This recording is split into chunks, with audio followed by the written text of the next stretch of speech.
The Lord be with you. and with your spirit. A reading from the Holy Gospel according to John. Glory to you, O Lord.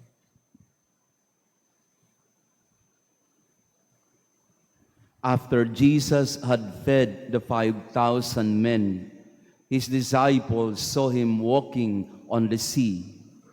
The next day, the crowd that remained across the sea saw that there had been only one boat there, and that Jesus had not gone along with his disciples in the boat, but only his disciples had left. Other boats came from Tiberias, near the place where they had eaten the bread when the Lord gave thanks. When the crowd saw that neither Jesus nor his disciples were there, they themselves got into boats and came to Capernaum looking for Jesus. And when they found him across the sea, they said to him, "Rabbi, when did you get here?"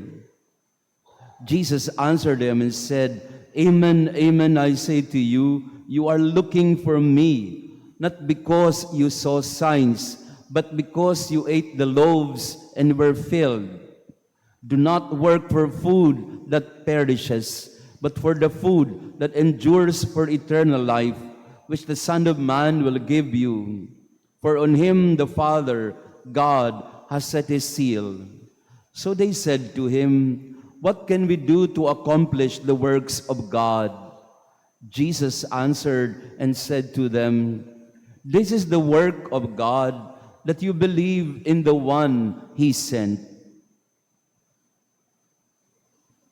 The Gospel of the Lord. Praise to you, Lord Jesus Christ. Please be seated. Praise be Jesus Christ. Now and forever. Good morning, dear brothers and sisters. Beautiful Monday morning. Pakibatingan ng good morning din ng ating mga kasama ngayong umaga. And thank you for being here. To our online parishioners, thank you for praying with us today. We begin our week with a reading from John chapter 6. And Jesus somehow is questioning or asking the motivation of people for looking for Him. Ba't nyo ko hinahanap? Yun ang tanong ni Jesus sa mga tao. Sinusundan nyo ko kung saan-saan.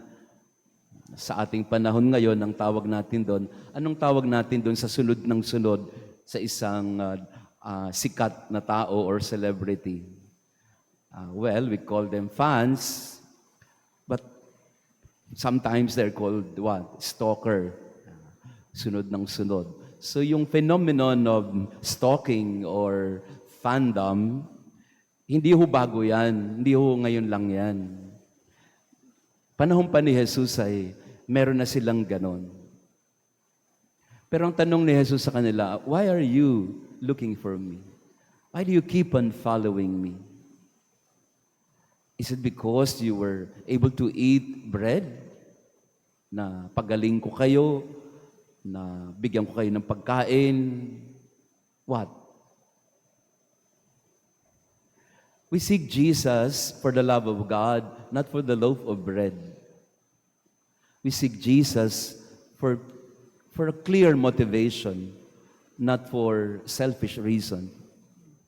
Magandang tanungin sa ating mga sarili ngayon yon, kasi yung panahon natin talaga ay panahon ng paghahanap. Naghahanap tayo ng bagong Santo Papa, naghahanap tayo ng ano ba ang magiging kinabukasan ng simbahan, naghahanap din tayo ng mga sagot sa mga sunod-sunod ng mga aksidente sa paligid natin, lalo na sa mga aksidente na may namatay.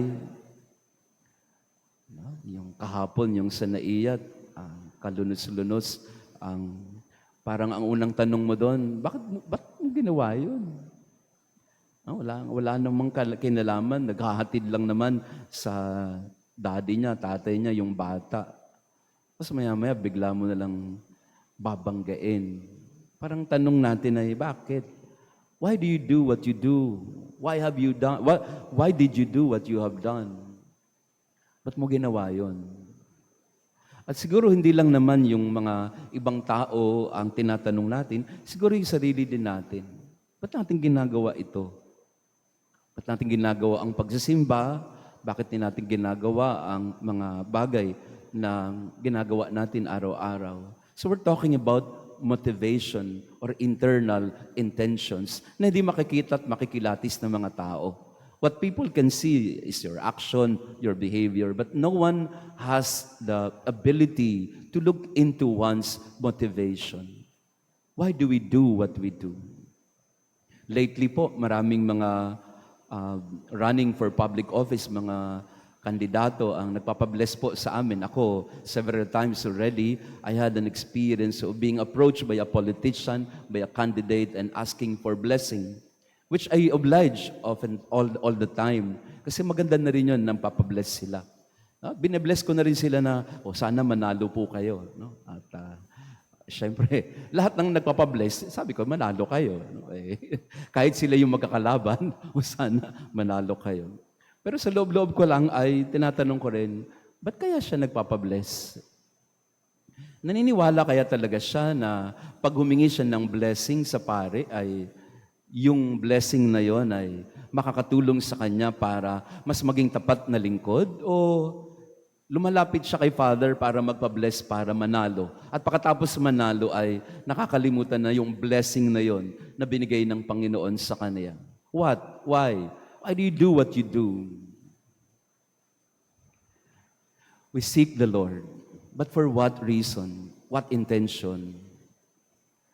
Dahil ba nabibiyayaan tayo ng Panginoon, nabibigyan tayo ng mga pangangailangan natin, so lagi tayo lumalapit sa Kanya? Why? Bakit tayo namamanata? Bakit tayo namimintakasi? Bakit tayo nagdadasal at lumalapit sa Kanya? At magandang sa araw na ito, magandang linisin. We call it purification of motive. It is good to purify our motives for coming to the Lord or for seeking the Lord in our life. And hopefully, as we get closer to the Lord, may we have the right intention or motivation. Seek Jesus for the love of God, not for the loaf of bread. Sabi po ng isang manunulat. Seek Him for the right reason, not for selfish intention. At minsan, at yun nga ang nakakalungkot, madalas, pag hindi na tayo napagbigyan, pag hindi na natin nakuha yung gusto natin, inuungot natin sa Panginoon, ayaw na rin natin. Hindi mo naman ako pinapakinggan, ayaw ko na din sa'yo. Why do we seek the Lord?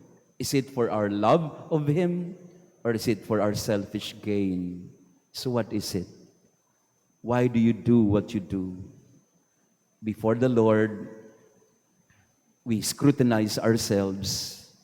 We look into our honest intentions, our motivation. Why do you come and seek the Lord? Maraming salamat po ulit sa inyong pagdalo sa ating banal na misa. To our online parishioners, thank you for praying with us. We begin our week right. Let us look into our motivations, our intentions. How do we approach the Lord? And why do we follow the Lord? May it be because of our love for Him, not because of the gains that we get from Him. The Lord be with you. And with your spirit. And may our loving God bless you and your family, the Father, the Son, and the Holy Spirit. Amen. Our Mass has been offered. Go in peace to love and serve the Lord. Thanks be to God.